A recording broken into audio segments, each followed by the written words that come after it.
जिल्ह्यातल्या जत तालुका हा कायम दुष्काळी, जिल्ह्यातील सिंचन योजना सुद्धा अपूर्ण आणि त्यामुळे या भागामध्ये कायमच तीव्र पाणी टंचाई असते आणि त्यामुळे शेतकरीही कायमच अडचणीत। मात्र अशा दुष्काळातही उमदी गावातल्या माळी कुटुंबानं डाळिंबाची लागवड केली आहे।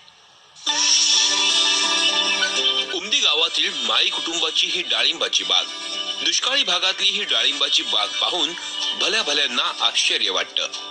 श्रीशैल माळी हे आपल्या शेतात डाळिंब, द्राक्ष, आंबा आणि लिंबू या पिकांसोबत उत्पादन घेतात। 10 एकराची द्राक्ष बाग आणि 4 एकराची डाळिंबाची बाग जगवण्यासाठी त्यांनी 13 किलोमीटरवरून पाईपलाईनद्वारे पाणी आणलंय। शेतातील 2 एकर जागेत तलाव खोदून पाण्याची साठवणूक केली आहे। त्यांनी भगवा या वाणाच्या डाळिंबाची लागवड केली आहे। लागवड करताना 14 बाय 12चं अंतर ठेवलं, त्यामुळे 4 एकरात 800 ते 900 झाडं बसली। माळी यांनी सेंद्रिय शेतीची कास धरली आहे, त्यामुळे एकतर त्यांची आर्थिक बचत होते, शिवाय उत्पन्नही भरपूर मिळतंय। रासायनिक क्लिअर कट बंद आहे साहेब। आता आम्ही ग्रीन प्लॅनेट जो ब्लूम ग्रो नायट्रो प्रीमियम भूमी पॉवर ह्या गोष्टी पूर्ण सेंद्रियकडे फिरलो आम्ही आणि त्याच्याबरोबर आम्ही स्लरी खाली सोडतो। सगळं खाली सोडता सोडता आम्हाला उत्पन्न चांगलं मिळालं आणि महत्वाचं यावर्षी आमचं डाळिंब युरोपला एक्सपोर्ट झालं। सेंद्रिय शेतीसाठी त्यांनी गोपालनही सुरू केलंय।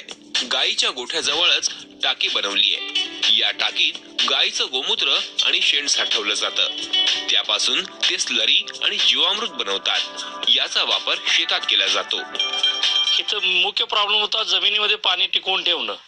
त्यासाठी आम्ही या प्लॉटसाठी वेगवेगळ्या सेंद्रिय खतांचा उपयोग करून ग्रीन प्लॅनेट कंपनीची जी सेंद्रिय खत आहेत त्यामार्फत जमीन वाचवा हे अभियान चालवत असून त्यामार्फत आम्ही जमीन डेव्हलपसाठी मुख्य काम केलं।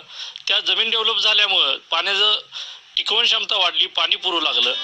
आतापर्यंत त्यांनी 5 टन डाळिंबाची निर्यात केली आहे, तर 30 टन डाळिंबाची स्थानिक बाजारात विक्री केली आहे। 4 एकराच्या डाळिंबाच्या बागेतून त्यांना 13 लाख रुपये उत्पन्न मिळणार आहे।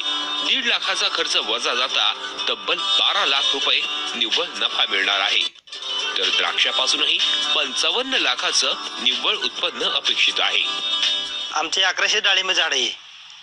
1100 डाळिंब झाडापैकी साधारण आमचं 1 लाख 1.25 लाख जास्तीत 1.5 लाखापर्यंत खर्च झालाय। मग त्यात आमचा एक्सपोर्ट झालेला माल मिळून आमचं 13 लाख रुपये तर उत्पन्न मिळेल। साधारण एका झाडाला 35 किलो माल असं मिळेल आम्हाला। टोटली उत्पन्न आमचं 13 लाख। 1 लाख 1.5 लाख रुपये त्याचा वजा खर्च गेला तर 12 लाख रुपये आम्हाला मिळतील। निसर्गाची अवकृपा, पडणारे बाजारभाव याला दोष न देता परिस्थितीची 2 हात करून माळी कुटुंबानं नेटानं आपली शेती कसली आहे। उत्तम नियोजन आणि मेहनतीनं काळ्या मातीत सोनं पिकवलंय।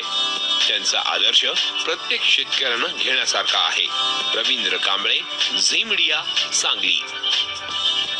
जाऊया पुढच्या एका महत्त्वाच्या